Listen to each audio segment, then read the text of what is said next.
What's up guys, Mike Thomas, aka the Young Churchill here, and today I want to talk about some Master Duel news. As many of you probably already know, today is the start of the XYZ Festival in Yu-Gi-Oh! Master Duel. Now, we've known about this event for a little while, but I've yet to make a video on it because I wanted to hold off on talking about it until we had the actual list that we were going to be working with. Because, as some of you might not know, the XYZ Festival actually uses a separate ban list than the one that you normally would play with on Yu-Gi-Oh! Master Duel. So there's quite a few cards that are actually forbidden from play during this event. Now that the XYZ Festival is finally out in the game, we actually have access to this list and we can talk about it. We can talk about it now. In this video, I want to go over the new format list, the additions to the game, because we did get some cool new things in this update, and a couple decks that I think might be worth checking out if you're going to play in this event. Without wasting any time, let's just hop straight into it. All right, so I have pulled up here the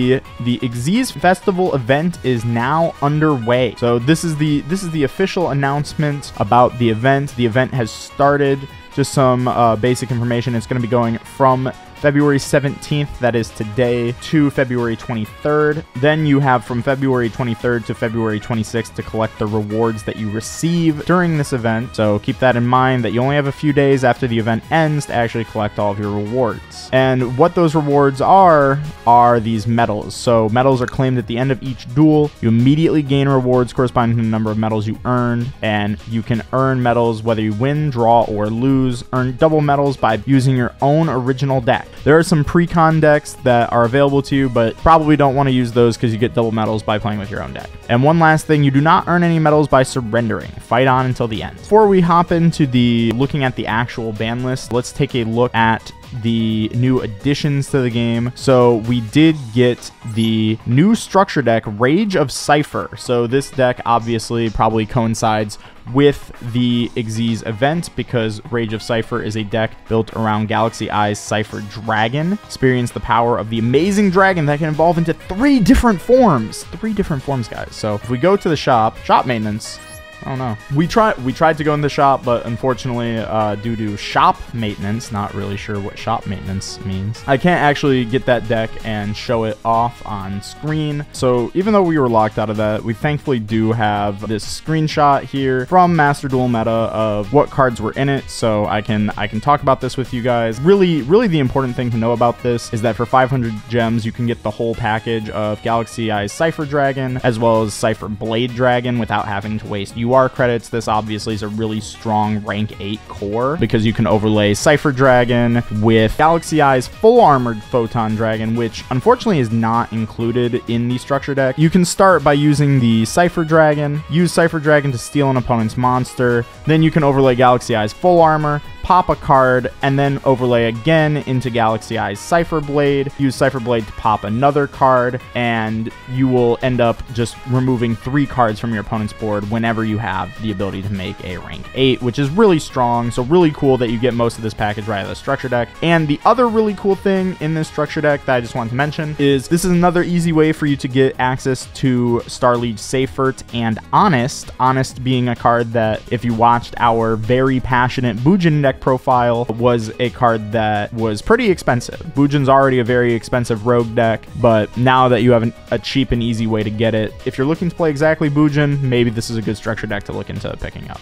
Now for the final new addition, we did get a new gate in the solo mode for the Lightsworn archetype. So now we have access to the Lightsworn story mode content. We head over to story mode, we see new gate options are available, and we can scroll all the way down to Enforcers of Justice, this being the new Lightsworn archetype. We click on play, we can take a look, see how long this is going to be, and it looks pretty lengthy. So I would say comparable to the World Legacy in length, having 2 branching paths. And by playing through this story mode, it looks like you have access to a clear reward of the Dark Judgment Dragon, as well as the original Judgment Dragon as clear rewards, as well as an extra 200 gems from completing the locked gates. So overall, nice new addition. Get your 200 gems, get your new profile icons. Cool stuff that you can mess around with. Now let's hop into the new ban list, the ban list for this custom format.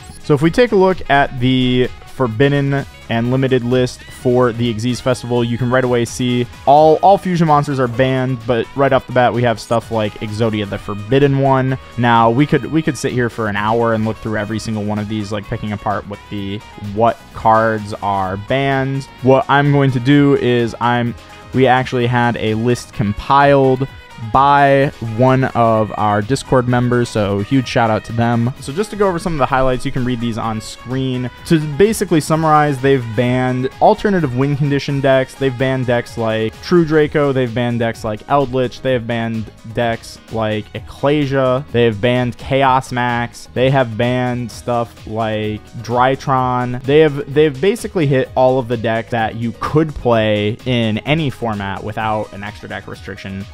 They're kind of forcing you to play an XYZ focus deck, which to me I think is a good thing. And they have also taken steps to ban cards that just vomit all over XYZ strategies. So stuff like XYZ Encore, Grizzly Prison, XYZ Universe, Flying Sea, cards like those have all been removed from the game. This is not going to be a format where you can just, auto include 10 cards that just completely dumpster XYZ strategies and it's a super degenerate format. This format's actually pretty balanced in terms of what XYZ focus decks you can play. Now, because of this, we can actually talk about what XYZ decks we would play. I'm gonna keep it a stack with you guys. I have not had chance to play this format yet. We are going to be playing it live on Twitch over on our Twitch stream, twitch.tv/TrishulaTTV. Go check us out. We are going to be playing that for probably the majority of today, or at least part of it over there. So I haven't had a chance to properly play this format yet.